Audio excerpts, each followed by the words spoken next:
Popular Australian IVF clinic Genea has confirmed highly sensitive medical information, including doctors' notes and blood test results, are among the personal details compromised in a major data leak. For more, we're joined by cyber expert and CEO of Deco Secure, Jackie Nelson, live from Canberra. Jackie, good morning to you. Good morning, Carl. These are serious breaches. Yeah, look, they're ongoing, Carl, and I think there's a couple of things that really need to be unpacked, in particular around this IVF clinic data breach that's taken place. I think first and foremost, we have a situation where we have unacceptable levels of online cyber hygiene and management of cyber risks. I think we are becoming more aware of the risks that we're subjected to on a personal level. I think some of us are doing much better personally looking after and protecting our own data by, implementing things like 2FA, two-factor authentication, and multi-factor authentication, which obviously go a long way to protect our data. But we've still got this challenge with industry not necessarily understanding the risks, and we can see in the case of this Genea breach that we haven't actually seen them protecting data in the way that they should. This is the point. I mean, if someone goes to an IVF clinic, this information's so sensitive. You're already vulnerable. As a family, when you go and do this, you have every faith that a company will protect that data and will have procedures and protocols in place to protect you and your family. It's terrible. Yeah, that's exactly right. This one's a little more complex, and I think actually most of these breaches, if we actually scratch the surface, we realise that there's something a little deeper and more sinister going on here. So while Genea is absolutely responsible for looking after the personal data, if we read a little deeper into this, we actually see that the vulnerability in the breach looks like it's happened at the patient management system. And too often today, we actually see that a lot of these breaches take place with the third-party technology that these companies are using. Can you explain that for me? Just explain that to everyone at home who may not be au fait. Yeah, go on.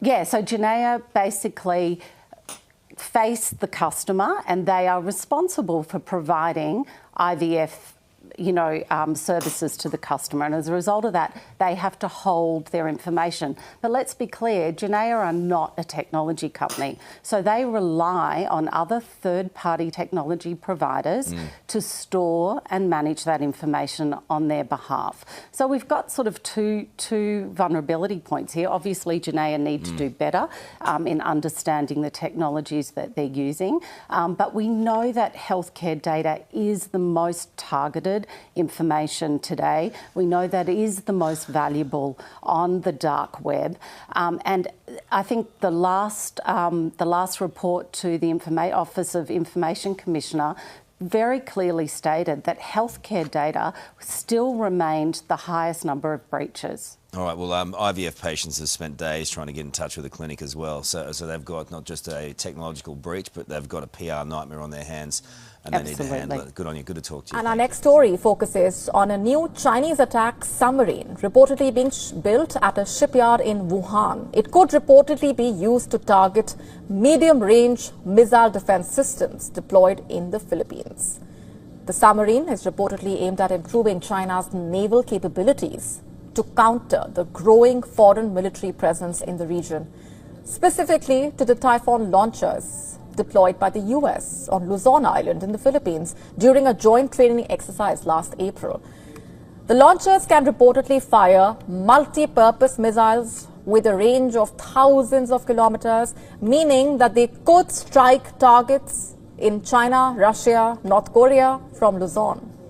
And according to reports, China's under-construction submarine is designed to carry advanced hypersonic missiles, allowing the PLA to conduct covert strikes from beyond enemy defenses, with the additional option of deploying nuclear warheads if required.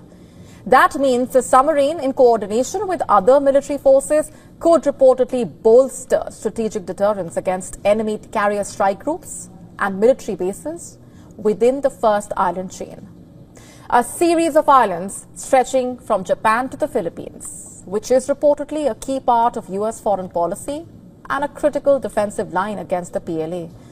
According to reports, the new Chinese submarine deployed alone or in small formations could compel the enemy to disperse its forces and create a deterrence, adding that such a strategy would enable China's main forces to gain a decisive edge in both firepower as well as force.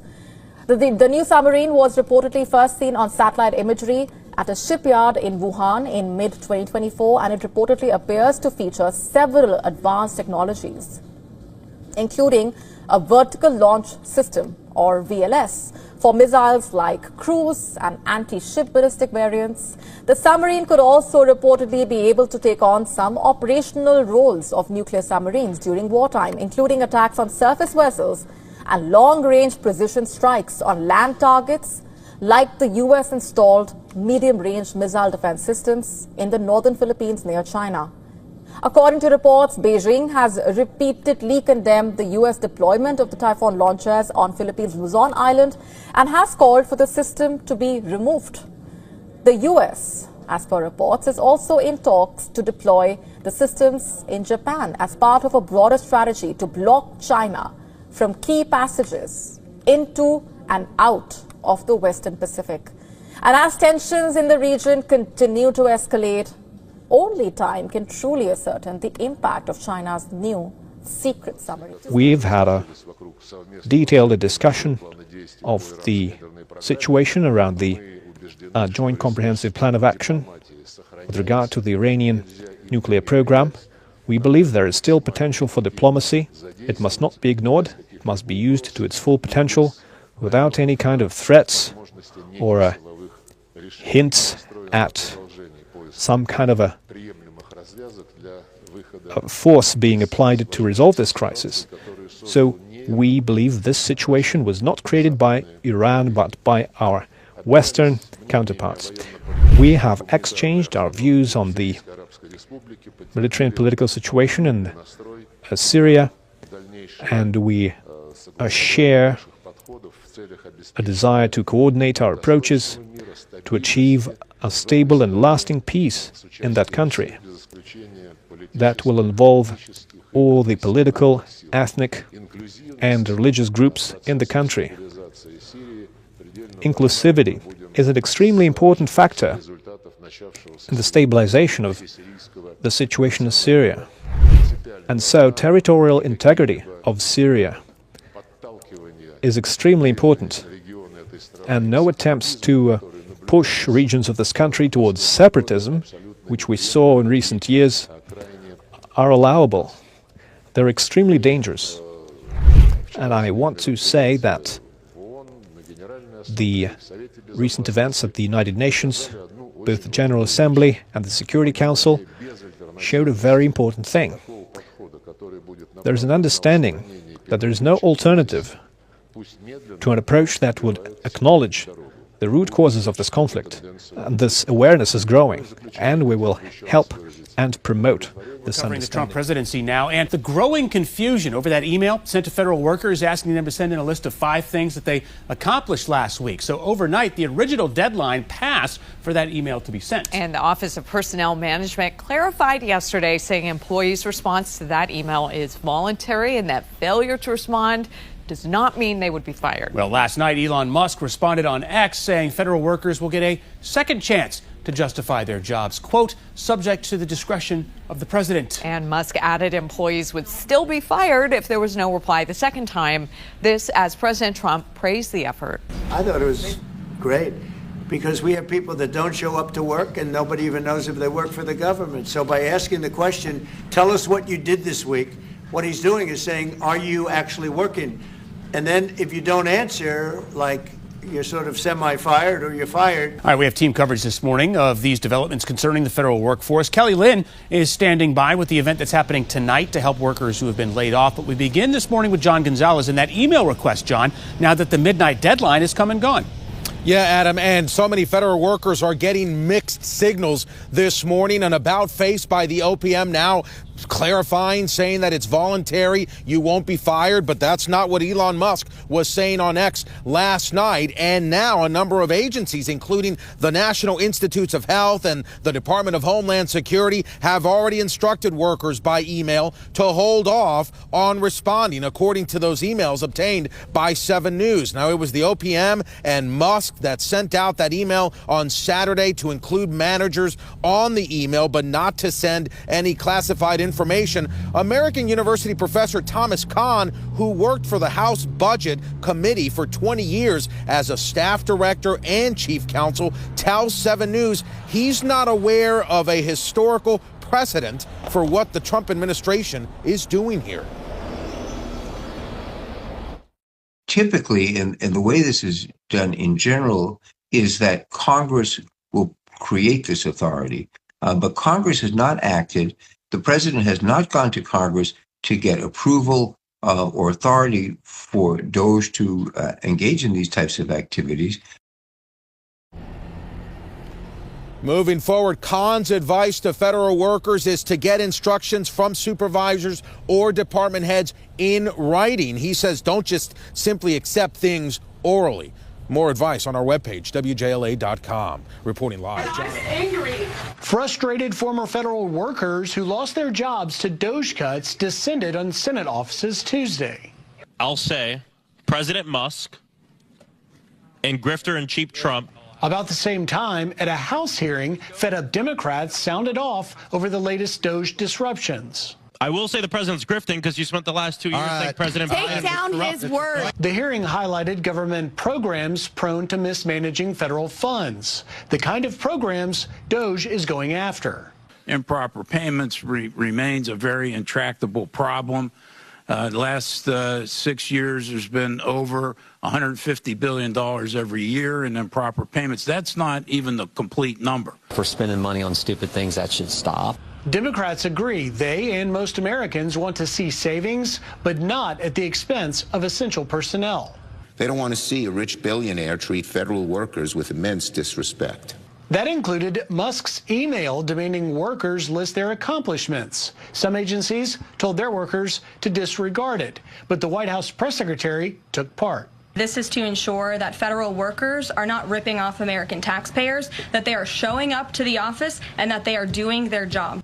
The White House confirmed Elon Musk will attend Trump's first cabinet meeting Wednesday.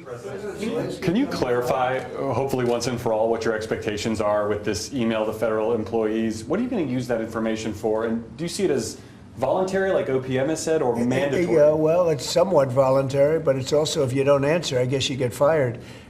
What it really is, what it is do people exist? We have this massive government with millions of people, and nobody knows who's working for the government, who's not. So what they're doing is they're sending out a letter to everybody, and they're saying, what were the things you did last week? I guess they ask for 5. And if people are working, it's easy. I could tell you 5 things I did last week. I could tell you 5 things I did 6 weeks ago, right? If they're there and they're working, they're able to say they did 5 things during work. And that means they're working and they're with us and they have no further obligation. If they're not, it could be there's no such person. It could be that the person's no longer working. They're no longer living at that address. They may be moved. Maybe they moved to a different country, or maybe the person doesn't exist. And we then take that person off the payroll, and we save a lot of money by doing that. But that's one of the only ways. I think it's a very smart thing. And it says, if you don't answer, essentially, there's a penalty to pay. Like, that's the end of the job. Well, Musk has said that. The order itself doesn't say that. I think that's part of the confusion. Is he speaking for you when he says you'll be terminated? Yeah, everybody speaks for me. I'm the one. I'll take responsibility. The old statement, the buck stops here, right? Famous statement. Well, I can say the same thing. The buck stops here. No, we have to find out if people are getting paid and they're not working. And, they have a problem. Let's say they have another job. And then they write in false statements. It's a big problem if they write in false statements. They may be working for somebody else but getting paid by the U.S. government. And that would mean that they're not allowed to be doing that. They're not allowed to be working for us and be working for somebody else. We're paying them a lot of money. We're paying them. So we'll see. That solves that problem. Most people aren't willing to say that, we're doing this, and this for the U.S. government, and yet they're at another job, because that's a big problem for them if they do that. So in some cases, they're not writing back. And if they don't write back, they end up eventually losing their job. We give them extensions, but that was something we thought about a long time ago. We give them extensions, but we'll see. We have to make sure, number one, that we have people, number two, that they're working, and number two, they're working for us, not for another company. Mr. President, have you spoken today with the House Republican holdouts who Yeah. said they would not be supporting the budget resolution? Well, I'm not involved in that. They know what I want, and the Senate knows what I want, too. And the Senate's got a bill that's very strong, having to do with the taxes, because the taxes is what's bringing all these companies in. So, and without it, by the way, you'd have to double your own taxes. Everybody would be doubled up, and you'd have the biggest tax increase ever. So the House has a bill and the Senate has a bill, and I'm looking at them both, and I'll make decisions. But I don't know where they are in the vote. I know the Senate's doing very well, and the House is doing very well, but each one of them has things that I like.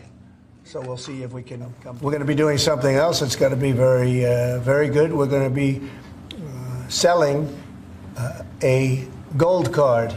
You have a green card. This is a gold card. We're going to be putting a price on that card of about $5 million, and that's going to give you green card privileges plus. It's going to be a route to citizenship, and wealthy people will be coming into our country by buying this card. They'll be wealthy, and they'll be successful, and they'll be spending a lot of money and paying a lot of taxes and employing a lot of people. And we think it's going to be extremely successful. Never been done before or anything like this, but it's something that we're going to be putting out over the next, would you say 2 weeks, Howard? Do you want to say a couple of words about it? Sure. Mr. President, are there any requirements for that gold card? Do you have to invest a certain amount of money in this country in order to qualify for that gold card? Yeah, exactly. So the EB-5 program was really, you lend some money, but it was full of nonsense, make-believe, and fraud, and it was a way to get a green card that was low priced. So the president said, rather than having this sort of ridiculous EB-5 program, we're going to end the EB-5 program. We're going to replace it with the Trump Gold Card, which is really a green card gold. So they'll be able to pay $5 million to the U.S. government. They'll have to go through vetting, of course. We're going to make sure they're wonderful, world-class global citizens. They can come to America. The president can give them a green card, and they can invest in America, and we can use that money to reduce our deficit. Why do we give out lotteries of green cards? Why do we give out EB-5 for green cards? The President of the United States understands that the right answer is, why don't we eliminate the deficit of the United States of America instead? The gold card, well, millions, but the gold card will bring in with it people that create jobs, very high-level people. I think companies will pay to get people in. For instance, you today graduate from the Wharton School of Finance or Harvard or Stanford or any college, and nobody knows if you can even go to work for a company. So Apple and all these companies that want to get people to be working for them will be able to buy a card, and for the people that are number one in their class at top schools, I see that as one of the things. But generally speaking, it'll be people with money and people that create jobs, and they won't have to pay any tax on income outside of the United States, which they're not paying right now. They're not citizens, but they'll have to pay if they create jobs in the United States. They'll pay full taxes like everybody else. So you're getting big taxpayers, big job producers, and we'll be able to sell maybe 1 million of these cards, maybe more than that. And if you add up the numbers, they're pretty good. As an example, 1 million cards would be worth $5 trillion. $5 trillion. Wow. And if you sell 10 million of the cards, that's a total of $50 trillion. Well, we have 35 trillion in debt. That'd be nice. So we'll see. But it could be great. Maybe it will be fantastic. We have it all worked out from the legal standpoint. It's totally legal to do. Hasn't been done before. It's been done in many different forms. We give them away. Why should we give them away? We shouldn't give them away. And I think it's something very exciting. I think it's potentially just something that we're all very excited about. So it's a gold card. It's somewhat like a green card, but at a higher level of sophistication. It's a road to citizenship for people. And essentially people of wealth or people of great talent, where people of wealth pay for those people of talent to get in, meaning companies will pay for people to get in and to have long-term status in the country. And I think it's something we're very, very happy about. Would you have anything to say about that? Well, many other countries, by the way, do this, including, of course, your 51st state does that. And the money's earmarked for deficit reduction? It may be earmarked for deficit, but it actually could be more money than that. I mean, if you did 10 million, you'd have $15 trillion left over. But generally, it's going to be paid down debt, yes. Do you need Congress for this? Do you think you need to No, we pass don't a need law? Congress, no. Because we're not doing citizenship, we're doing the card. I see. It's a path to citizenship, a very strong path to citizenship, but we're not doing the citizenship. For that, I'd have to get Congress.